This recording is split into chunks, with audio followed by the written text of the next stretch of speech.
Hello, this is the RPG Pundit, the final boss in Internet Shitlords. And it might seem like a long while since I've done a video if you're just looking at my YouTube channel, but in fact I've been quite busy this past week. On Sunday last week I did an episode of Inappropriate Characters, so if you haven't seen it yet, go check it out. We talk about some of the controversies that have been happening in the last little while, including the Judges Guild Bob Bledsaw controversy, and Varg Vikernes attacking Perilous Lands and some other things. And then on Friday, well, I actually filmed it on Thursday, or taped it on Thursday, I guess it would be. And but on Friday, it was released. 3T RPG Podcast, that's 3 is in the number, T is in the letter, RPG Podcast, did an interview of me. They invited me onto one of their shows, where they interviewed me all about... No, not my cats, but they interviewed me all about Matt Mercer and the Mercer Effect and Critical Role, because I guess that's a subject of importance to them, because they do a lot of D&D live streaming over there on 3T RPG, and they thought my opinions were quite interesting because they kind of share some of it. These guys are people that, in a way, they're kind of the Penn and Teller of RPG live streaming, because they want to make it very clear that what they're doing is a show. They have the balls to admit what Mercer doesn't, right? That they're making a production, that they're doing a show. Okay, so today, in any case, I'm back to give you a run-through of Dark Albion. And I thought to do this in part because I've run out of topics of this week, of everything else I talked about. If you want to get controversy or you want to get me ranting about someone, well, check out Sunday's Inappropriate Characters or Friday's 3T RPG Podcast. But today I'm going to do you a kind of a review, a walkthrough of Dark Albion Cults of Chaos. This is a product that it's selling pretty well, actually. It's a bestseller on DTRPG and sells on, I think, on Amazon too. I'm not sure, but I'm making good money from it. But I also think it's something that maybe some people that might have fallen through the cracks for some people in between Dark Albion and Lion and Dragon. And really, it's an amazing source book that you can use. It's not just for Lion and Dragon. You can use it in any OSR game, and you could pretty much use it in any fantasy game even, not just any D&D derived game, but it's something that you could do if you wanted to have a medieval-ish fantasy game that involves the player characters investigating and fighting against sects of witches or demon worshippers or followers of the old gods or heretics, sorcerers, and other things like that, then this is the book for you, right? This is about a 90-page book, and it has it's available on PDF or on softcover, made by Dom Publishing. It's co-written by myself and Dominic Cruzet, who's the guy behind Dom Publisher and who makes these amazing covers and interiors that look so good. They're always packed with imagery and art and all that stuff. They're lovely. So Dark Albion Cults of Chaos is mostly a mechanic with a bunch of additional stuff thrown in there, but it's mostly a set of mechanics for you to create a sector cult that is medieval authentic very quickly, and for each one, every single one you create with this engine is pretty much guaranteed to be different from the other ones, because it's got a whole bunch of random mechanics and a tremendous amount of variety. So as you can see in the cult generation system, you determine the type of cult by its social class, which is something very important in a medieval authentic game. You're not going to have the same types of cult if you're talking about peasants in the village versus wealthy burghers in the city versus a group of monks in a monastery, right? So then there's tables for the size of the cult, determining if the cult has already been exposed or not, which is to say whether people know that there is cult activity going on or are not yet aware that there is a cult in the area. It's not, obviously people don't know who's in the cult around the area, but if the cult has become something that people in the area are alerted to. And then so for each social class type, you have different types of cults. So a fake cult, for example, is a cult that has no actual real supernatural power behind it. witchcraft, old religion, heresy, elf cult, object cult, or frog cult. That's for peasants, but as you can see, for other groups, it's going to be different, right? A priestly cult will have, it'll still have fake cult, heresy, wizard priest, sex cult, ancient gods, star cult, etc. And as you can see, each one is quite detailed, right? So even each type of fake cult that you might have, depending on social class, gets some detail. A ladies' cult, for example, will get detail. And there's also some Easter eggs thrown in. So like an immortality cult comes with some mechanics related to the attempt to create the elixir, the alchemical elixir of immortality, which this is something that players of Lion and Dragon will know from the major alchemy magic rules of creating the elixir of immortality, that it can be a tricky sort of thing. So once you've got the basic setup of the cult, its basic size, the next thing you have is the lair of the cult, which again has tables of different places based on what their social class is. Special resources, so things the cult has that it can use to protect itself or attack its enemies.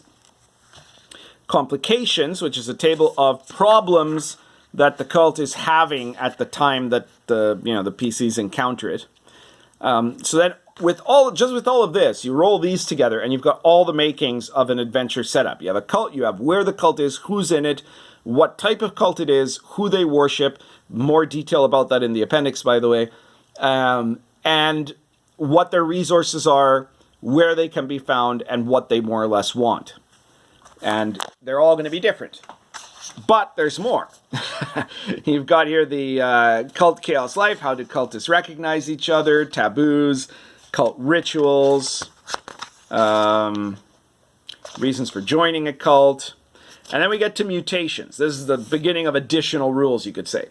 So mutation here is corruption, but not corruption that is going to look a lot like the corruption from Warhammer or the corruption from Dungeon Crawl Classics or something like that. It is instead the corruption of sin that comes from putting yourself in the service of demons. And it is all based on medieval authentic accounts of things that, of the type of sinful corruption that witches and other evildoers who have pacted with dark powers are supposed to have, according to medieval sources. So, like, one of the most common ones is the witch mark, right? And there's a whole set of them, minor, moderate, and severe, and tables for each type. The witch mark being an example of a minor corruption, right? An example of a moderate corruption, for example, is a haunting intelligence, that you have a spirit of some kind of a planetary spirit that is occupying your body, that gives you certain benefits, but then sometimes also takes control of you and makes you commit evil deeds, right? And an example of a severe mutation is having a familiar. Now, this is not, again, it's not a D&D type familiar, because it's not a familiar that is just a friendly creature that is your magical friend. It's a demon in the form of an animal that is now bound to you because of your soul being damned. So that's what a familiar represents. And of course, they do protect you, they do things for you, but they're also an absolute sign of evil and are, meant to encourage you towards evil. So there's all kinds of interesting stuff there in the mutation tables. Then we get some guidance to running Chaos Cult adventures, how to get people involved in them, different types of Chaos Cult encounters, mechanics for investigating for clues, not quite the kind of Call of Cthulhu level of stuff, but, interesting ways to modify checks of, reaction tables or perception checks. Questioning, some guidance for questioning an NPC who may or may not be a cultist. Petty and useless rumors. Some sample NPC cultists.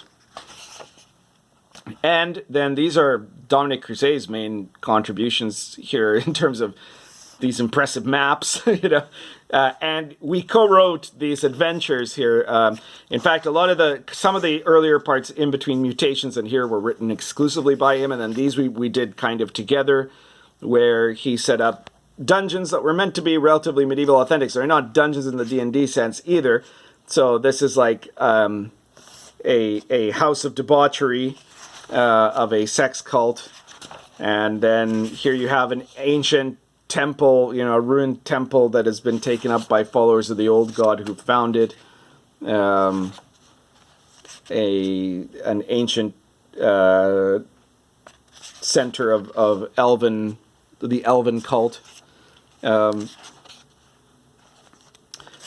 appendices begin with an explanation of elves, medieval authentic elves, and how elves behave in the medieval context, which is scary as hell, to put it bluntly. Extremely unpredictable and dangerous. This is, as you can see, a very short appendix. It's expanded on in the monster section of Lion and Dragon, and then it's really, really expanded on RPG Pundit Presents number 30, I think it is, which is Twilight Realm of the Fae, which is also found now in the Old School Companion. It's one of the sections of the Old School Companion that has all kinds of details about elves, what elves are like, and fairyland, and what fairyland is like in a medieval authentic context, the way that it is in medieval folklore. And then Appendix 2 has a description of all kinds of major chaos cults and their history, practices, all sorts of things. So the Bacchanalias, blood gods, the Cathars. So you see we've got some heretics in here too, if you want to smash some heretics. Elf cults, frog cults, cults of Gaia, cults of the Green Man, cults of the Hawk, cults of Hecate, Manichaeism, Mannanan, who is the god of the Isles of Man and a popular pagan icon well into the Middle Ages. Mercury. Mercury has some magic items there. Nodens. And star cults. Now, you might think, well, star cults aren't very medieval authentic, pundit. Well, no, you're wrong. There were the Welsh had this whole following of mythological pagan survivalism about star elves that were called the Coronade. I think that's how you pronounce it. And so there is a precedent for that. Of course, I will admit that I went a little nuts with them and basically made them act the way little gray aliens are supposed to act. And even included a section on like psychic powers. Look at that cat. And there's Wotan. So yeah, and then last we've got a section on sorcery and visions, cross-planar experiences. Hey, you're right on my book. I'm in the middle of a review. Can you not have... Hey! I think this review is almost over now. Well, I can't really proceed very well here. Damn it, I'm on the go. Alright, we're basically at the end. In the back you have some sheets for detailing your cults and your cultists, and a character sheet. Hey, but you can't be the one that dictates to me. Do you understand? Hey, get off of there. God damn it. I love these cats too much. There's a character sheet. This is technically listed as a Dark Albion character sheet. It's really basically the beginning of the Lion and Dragon character sheet. And back cover image. All these people in hell. So that's Cults of Chaos anyway. And now my cat is determined not to get off it. Come on, get off. Get off, you little bastard. There we go. If you haven't seen it yet, you should really check it out if sounds like anything of the sort of stuff you're into. This was originally conceived because I was doing after the main Dark Albion campaign, a short campaign that was about the characters being agents of the clerical order and working as clerical inquisitors, looking for witchcraft and heresy and demonologists, So if that's the sort of campaign you'd like to run, this is an incredible resource. It's a really good resource in general for putting together organizations of sinister supernatural villains especially if you want them to have a medieval authentic aspect to them. And I guess that's it. You can pick it up on DriveThruRPG.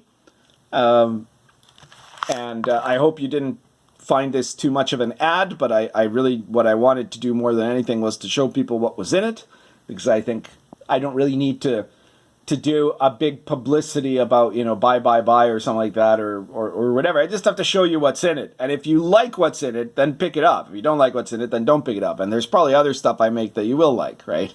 So I guess that's everything for today. Be sure to share this video anywhere where you think people will be interested in Cults of Chaos, and to share my other videos, to subscribe if you haven't subscribed.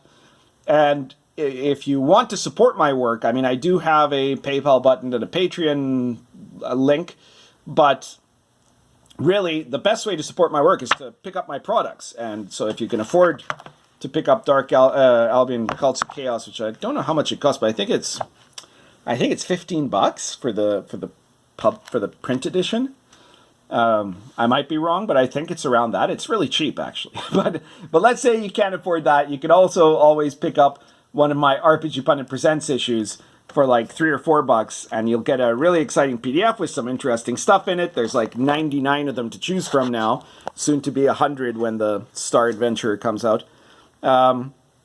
And you know, this encourages me to keep on working, keep on making videos, keep on making products, and all sorts of stuff for you. And plus, you'll get to keep seeing my cat licking herself and completely ignoring me. Hey. All right, so that's everything for today. Currently smoking Moretti Rhodesian plus Country Doctor.